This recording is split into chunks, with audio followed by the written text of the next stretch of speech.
ஒவ்வொரு நாட்டுக்கும் எதிரின்னு எவனாச்சும் ஒருத்தன் இருப்பான்.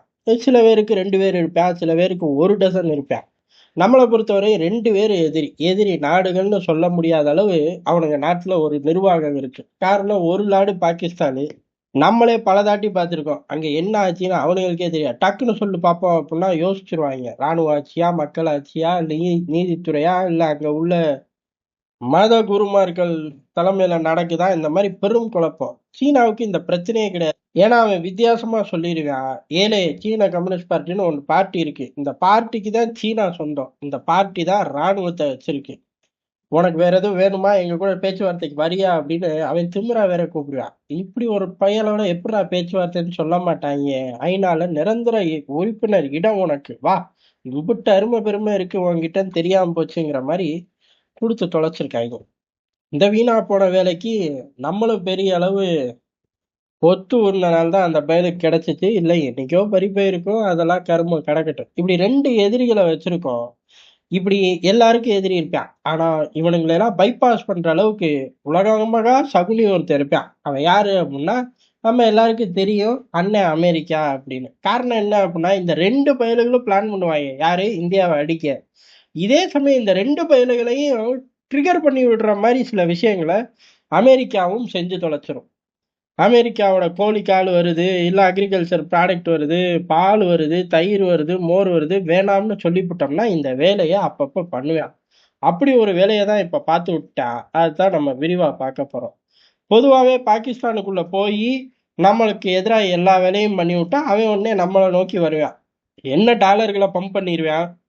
அவன் அந்த டாலர்களை எடுத்துட்டு 4 தீவிரவாதியை அனுப்புவான். இதை கண்டிடா, அவன் மேல தடை போடுடா அப்படின்னா ஒன்றும் பண்ண மாட்டாங்க. வெனிசுலா மேல ஊர்ல உள்ள தடையை பூரா போடுறது, ரஷ்யா மேல நிலவுல உள்ள தடைகளை கூட இங்கேயும் சேர்த்து போடுவேன்னு போடுறது. பாகிஸ்தான்ல எந்த அட்டூழியுமே நடக்கலையே. தேர்தல் சும்மா பிரமாதமா நடக்குது. அவனை பார்த்து நாங்களே காப்பி அடிக்கலாம்னு இருக்கோங்கிற அளவுக்கு பேசிட்டு போயிடுவாங்க. இது ஒண்ணு பத்தாதா, அவன் சேட்டையும் பண்ணிட்டு திருப்பி நம்ம போய் அடிச்சோம் அப்படின்னா அதுல 1008 நொலநாட்டிய வேற பேசுவாங்க. இதுக்கு மீறி தான் நம்ம அடிச்சு ஜெயிச்சுக்கிட்டு இருக்கோம். சீனாவை பொறுத்தவரை இந்த வேலை சீனால செய்ய முடியாது. அவனே திருடன், இவனும் திருடன். இந்த 2 திருடனுங்களையுமே இந்தியா எந்த காலத்துலயும் நம்பாது. என்ன ஒண்ணு, அமெரிக்காவோட எப்பவுமே கட்டி பிடிச்சுக்குவோம், அப்பப்ப சண்டை போட்டுக்குவோம். அது நேரத்துக்கு தகுந்தாப்புல பங்காளிக சண்டை, பக்கத்து வீட்டுக்காரங்க சண்டை, இல்ல புருஷன் பொண்டாட்டி சண்டை, இந்த மாதிரி ஏதோ ஒரு கேட்டகிரியில லாக் பண்ணி வச்சிடலாம். ஆனா சீனாவை பொறுத்தவரை அப்படி கிடையாது. சீனாவை எந்த காலத்துலயும் நம்ம நம்பவே கூடாது. நம்பி நோ அப்படின்னா அதுதான் மிகப்பெரிய தவறா போயிடும். சீனாவும் பாகிஸ்தானும் ஒரே லெவல் எதிரிகள் தான். அப்படி இருக்கும்போது இப்ப சூழ்நிலை எப்படி இருக்கு அப்படின்னா, இப்ப பெரிய அளவுல, அதாவது ராணுவ ரீதியா வந்தாலும் தூக்கி போட்டு மிதிப்பாங்க. ராஜதந்திர ரீதியில அவனுங்களுக்கு ஒண்ணும் தெரியாது. இல்ல தெரிஞ்ச மாதிரி எதையாச்சும் செஞ்சாலும் அதுக்கும் இந்தியா அடிக்கிறோம். இதுக்கு பயந்துகிட்டே அவன் ராணுவத்தை பின்வாங்கினான். எது, எல்லைகள்ல இருந்த ப்ரெஷரை நான் குறைச்சிக்கிறேன், நான் நல்லவன், என் பொருளை வாங்கிக்கங்க, என் கூட அனுசரிச்சு வாங்க, அமெரிக்கா கூட சேர்ந்து என்னை அடிச்சு போடாதீங்க அப்படின்னு 1008 விஷயங்களை கெஞ்சி கேட்டு ராணுவத்தை பின்னோக்கி போச்சு. இந்தியாவும் ராணுவத்தை பின்னோக்கி கொண்டு வந்திருக்கோம். எல்லைகள்ல தாறுமாறான ஹீட்டை குறைச்சிருக்கோம், ஹீட்டே இல்லாம ஆக்கிட்டோம்னு சொல்ல. இதுக்கு நடுவுல தான் இந்த மாதிரி ரொம்ப காலம் தொடர முடியுமான்னு கேட்டா, சைலண்டா இருந்தாலே சீனா வில்லத்தனத்தை கூட்டுவான். எப்படியோ கூட்டுவான். அல்லை பிரைம் மினிஸ்டர் அங்க போயிட்டு வந்தாரு அப்படின்னா கட்டாயம் எங்கேயாச்சும் ஒரு இடத்துல பிரச்சனை ட்ரிகர் ஆகும். அந்த இடம் எங்க அப்படின்னு எல்லாரும் காத்துக்கிட்டு இருக்கும்போது தான் விளையாட்டு வீரர்களுக்கான விசா ஸ்டாம்ப்ல வம்பு பண்ணது. அருணாச்சல பிரதேசத்தை சேர்ந்தவர்களுக்கு வம்பு பண்ணது, அதை எதிர்த்து குரல் கொடுத்த இந்திய டீடைன் பண்ணது, இந்த வக்கணையான திருட்டு வேலையெல்லாம் பார்த்துக்கிட்டு இருக்கக்கூடிய சூழ்நிலை. அப்ப என்ன அர்த்தம், சீனா ஒருபோதும் மாறமாட்டா அப்படிங்கிறதா. அமெரிக்கா வந்துச்சுன்னா இந்தியா காலில் விழுவான். அமெரிக்கா அதே இடத்துல நின்றுச்சுன்னா இந்தியா காலை வாடுறதுக்கு தயங்க மாட்டான். ஏழை முட்டா பையில அவன் இன்னும் பின்னாடி போலடா அப்படின்னு சொல்லி அவன் மண்டையிலே நம்ம மிதிக்கணும். அப்படி மிதிக்கக்கூடிய டெல்லி இருக்கிறனால அவ்வளவு சீக்கிரம் ஆட முடியாது. பம்மிக்கிட்டே நிக்கிறான். இதான் அங்க உள்ள யதார்த்தமான நிலைமை. ஆனா அவன் பம்மிக்கிட்டே நிக்க கூடாது, இந்தியா கூட வம்புழுக்கணும். அப்படி இந்தியா கூட வம்புழுக்காட்டி அவன் வம்புழுக்க போறான், நீ அவனை என்ன பண்ண போற அப்படின்னு சொல்லி இந்த விளையாட்டை ஆரம்பிச்சுடணும். இந்த விளையாட்டு யாருக்கு கை வந்த வேலை, இந்த விளையாட்டு தெரிஞ்ச ஒரே ஆளும் இதை செஞ்சு பல விஷயங்களை சாதிச்சது யாரு அப்படின்னா அன்னை அமெரிக்கா. இந்த அன்னை அமெரிக்கா கிட்ட ஏகப்பட்ட விஷயங்கள் இருக்கு. அதுல முக்கியமான விஷயம், என்னத்தையாச்சும் ஒரு தியரிய உருவாக்கி கொண்டு வந்து குடுத்துட்டு போயிருவாய்ங்க. சீனாவோட மனநிலை எப்படி இருக்கு? யாரு கேட்டா அத? ஆனா அவன் வெளியிடுவான். இந்தியாவுக்குள்ள பேச்சு சுதந்திரம் எப்படி இருக்கு? யாரு கேட்டோம்? அவன் வெளியிடுவான். சுகாதாரம் எப்படி இருக்கு? யாரு கேட்டோம்? ஆனா அவனுங்க வெளியிடுவாய்ங்க. இதுக்காக ஒரு குழு வச்சிருப்பாய்ங்க. டாலர் இருக்கு. எடுத்து செலவு பண்ணிக்கிறாய்ங்க. பொய்ய எழுதி கையெழுத்த போட்டு இத உண்மைன்னு சொல்லுன்னு 10 பேர பேச விட்டுருவாய்ங்க.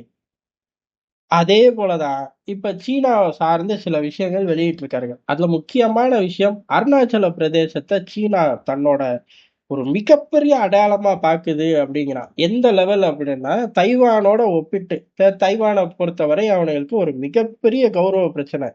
ஆனா தைவான் அளவுக்கு அதே வெயிட்டேஜ், அதே மைலேஜோட அருணாச்சல பிரதேசம் இருக்கான்னு கேட்டா இல்ல. இல்லையே வம்பு தும்பு இருக்கே அப்படின்னு கேட்டா வம்பு தும்பு இருக்கு. ஆக்கிரமிப்பு காஷ்மீருக்கும் சர்க்ரிக் பகுதிக்கும் உள்ள வித்தியாசம் லெவல் அப்படியே தூக்கிட்டு போய் தராசுல வைக்க கூடாது. உதாரணம் தான். ஆனா இப்ப அமெரிக்காவை பொறுத்தவரையும் தைவானோட எவ்வளவு தூரம் மைலேஜோ அருணாச்சல பிரதேசம் அதே அளவு மைலேஜ். இப்படி ஒரு ட்ரிகரை உருவாக்கிக்கிட்டு இருக்கு அமெரிக்கா. அவனோட தியரி படி அதே லெவல் ட்ரிகர் தான். இப்ப அதே லெவல் ட்ரிகர் அப்படின்னு சொல்லி இந்தியாவை பயமுறுத்தணும் ஒண்ணு. அதே லெவல் ட்ரிகர்னு சீனாவையும் நம்ப வைக்கணும்.